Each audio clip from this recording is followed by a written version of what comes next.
बिस्मिल्लाहिमिनश्शैतानिर्रजीम बिस्मिल्लाहिर्रहमानिर्रहीम अस्सलामु अलैकुम रहमतुल्लाहि वबरकातुहू रब्बी यस्सिर वला तुअस्सिर व तम्मिम बिल खैर। आज हम अल्फाज मायने लेंगे। अब हम पहले पर देखेंगे क्या है क़राना। क़राना यानी हम दो सब मर्द औरतों ने पढ़ा। अब हम नीचे देखेंगे। उसके बाद अल मकतबतु यानी लाइब्रेरी के लिए कहा गया है। अब हम इसके बाद देखेंगे मरकज़ुन यानी मरकज़ सेंटर के लिए कहा जाता है। अब हम इसके बाद देखेंगे नीचे क्या है शय्यन यानी कुछ थोड़ा सा। अब हम नीचे देखेंगे क्या है माहुमा यानी इन दोनों मुअन्नस मुज़क्कर के साथ। अब हम नीचे देखेंगे क्या है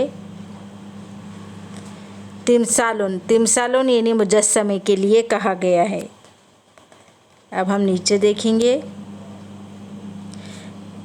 यहाँ पर टिकट के लिए क्या कहते हैं। टिकट के लिए कहते हैं तस्किरतुन यानी टिकट के लिए कहा जाता है। आज हम यहाँ तक ही लेंगे। इसके आगे के एपिसोड में हम आपको बाद में बताएंगे।